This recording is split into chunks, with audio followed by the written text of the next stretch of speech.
chapitre 4, verset 24. 23, verset 24. La Bible dit, mais l'heure vient.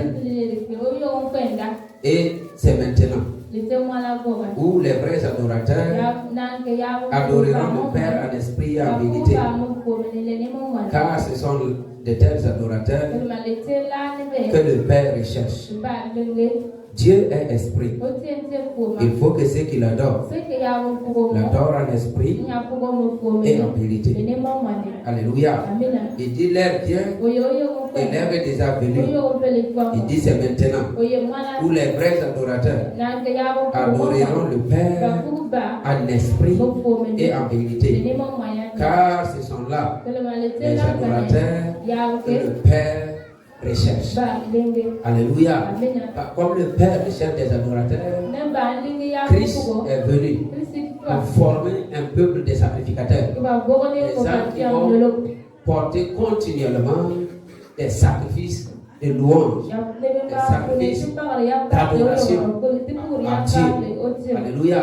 Quand on parle d'adorer, quand on parle d'exalter, quand on parle de louer Dieu, ça va au-delà de chanter. L'adoration, c'est une manière de reconnaître la souveraineté, la seigneurie, la puissance, l'honneur qui revient à une divinité. Dans notre cas, qui revient au Père. Alléluia. Il dit ce sont là les adorateurs que le Père recherche. Car nous sommes fondés dans l'amour de Christ, nous sommes des vrais adorateurs. Quand nous connaissons réellement Christ, puisque la connaissance réelle de Christ vient par la compréhension spirituelle de son amour. Et quand nous comprenons cela, qu'est-ce qui se passe? Nos cœurs maintenant commencent à élargir et nous pouvons adorer Dieu en esprit mais aussi en vérité. Au milieu de toute situation, on peut adorer. Parce que quand il dit ce sont les vrais adorateurs que le Père cherche, il y a eu des adorateurs, ou il y a des adorateurs qui adorent Dieu de la bouche, mais leur cœur est éloigné. Dieu n'aime pas cela.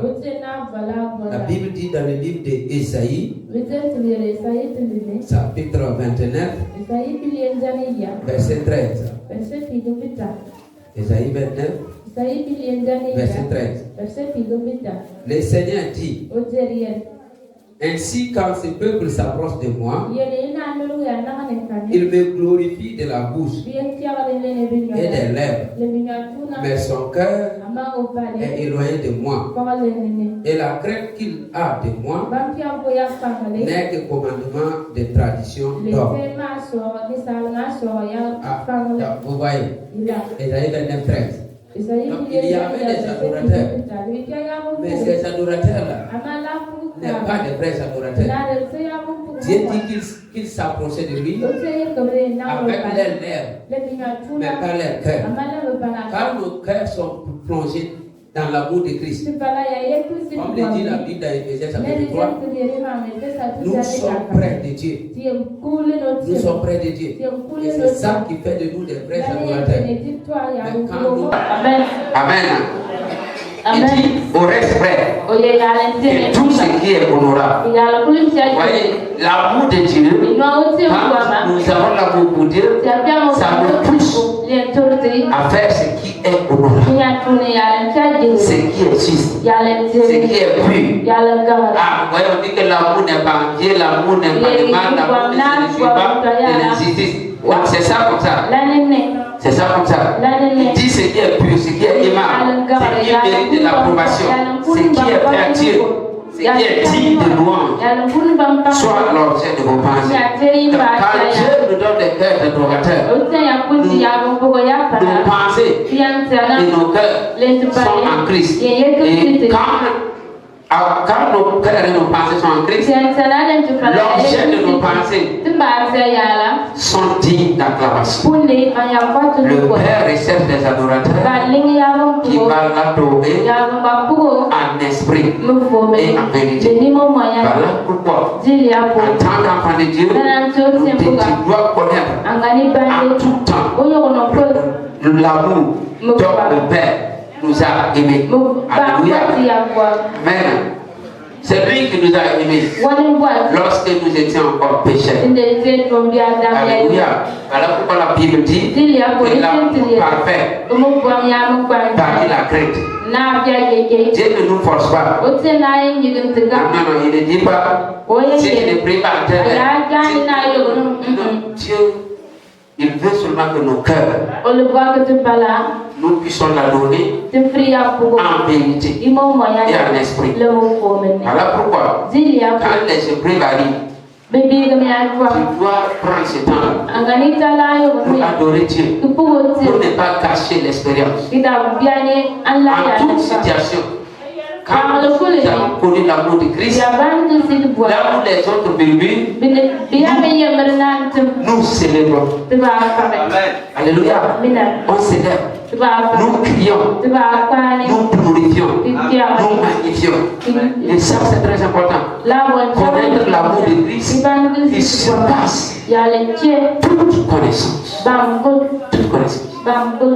Il dit, et Dieu gardera vos cœurs et vos pensées en Christ Jésus. Parce que quand nos pensées, nos cœurs sont en Christ Jésus, l'amour fait de nous des vrais adorateurs. Vous savez, les cieux de l'Éternel parcourent la terre. On voit s'il y a des adorateurs. Parce que le verset 24 dit, c'est là des adorateurs que le Père recherche. Alléluia. C'est le Père même qui les recherche. Tu vois, toi tu cherches Dieu. Et puis tu aussi cherches des vrais adorateurs. Donc, si tu deviens un vrai adorateur, au lieu que ce soit toi qui cherches Dieu, c'est Dieu qui te cherche. Quand Dieu cherche quelqu'un, certainement il va le trouver. Puisqu'il voit même dans le noir. Alléluia. Tu nous devons devenir des vrais adorateurs. Et ça, c'est la dimension de l'amour.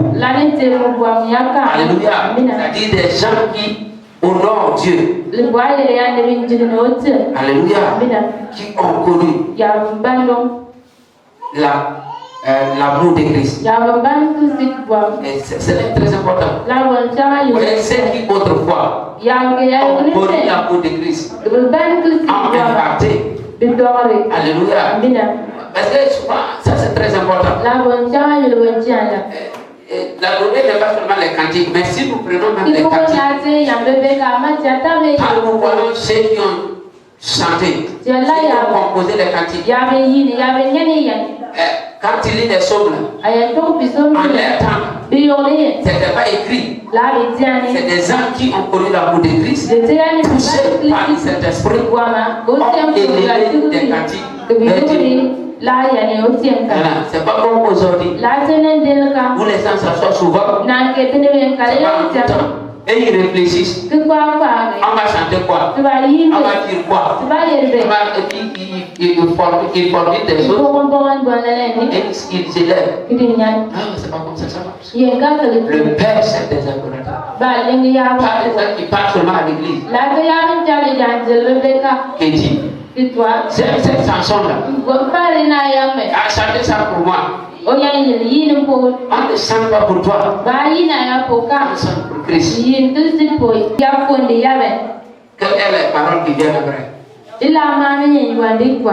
quand vous parlez au sujet de Dieu, quelles sont les révélations qui viennent? Oh, les pères recherchent des adorateurs à l'esprit et en vérité. Alléluia. Quand David était dans le désert, dans le psaume 63, il a chanté.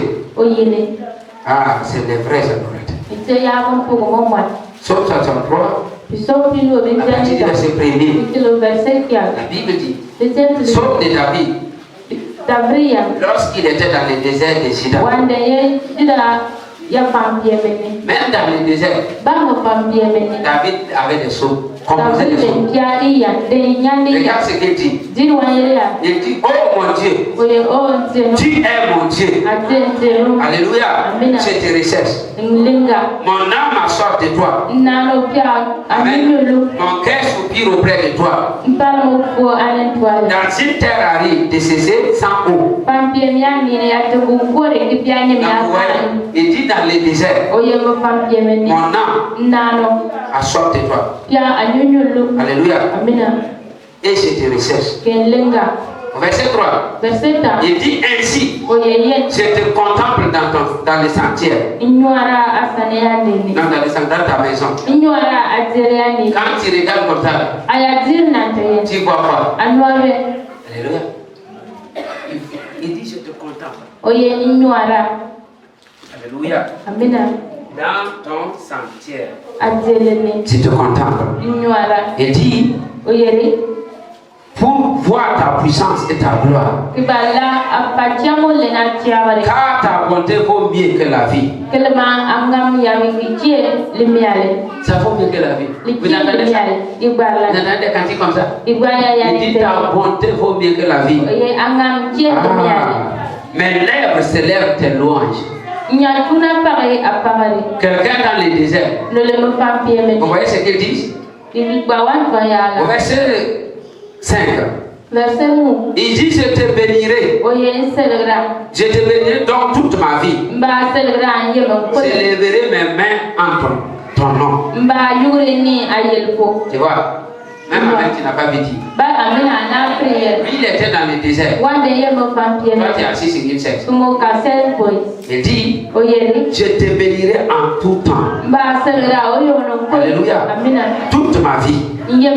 Toute ma vie. C'est ça. Peu importe les circonstances. Il a composé des cantiques dans les bons temps. Même dans le désert. Quand son fils le pourchassait, il continuait seulement à célébrer la vérité de Dieu. Il continuait à proclamer la bonté de Dieu. Il continuait à exalter. Ça, c'est ceux qui ont connu l'amour de Christ. Dieu veut des adorateurs comme ça. Il dit mon âme sera rassasiée comme des mains gras et succulentes. Et avec des cris de joie sur des lèvres, ma bouche te célébrera. Alléluia. Il dit quoi? Avec des cris de joie. Ma bouche. Quelqu'un qui est dans le désert, où il n'y a pas l'eau pour boire, il n'est pas pour se nourrir, dit que sa bouche, avec des cris de joie, les célébrera. Alléluia. Oh, il faut que des David naissent au milieu de nous. Alléluia. Parce que les David souvent que nous cherchons dans nos églises, c'est ceux qui vont tuer les Goliaths. Oh, Dieu sert des David qui vont l'adorer. Alléluia. Dieu sert des vrais chants. C'est quand ils élèvent la voix que le ciel puisse tourner pour voir. Alléluia. Nous pouvons retenir l'attention du ciel chaque jour que nous nous réunissons. Nous pouvons retenir l'attention du ciel si nous décidons de devenir des vrais adorateurs. Tu peux faire que le Dieu des cieux regarde constamment sur ta vie, sur ta maison, sur ton entreprise. Si tu décides d'amener la chose à glorifier, à exalter, à célébrer Dieu. Alléluia. Ah, en ce moment, Dieu tourne sur Dieu siège. Alléluia. Il dit tout ce qui est à moi, bénis son Seigneur. Alléluia.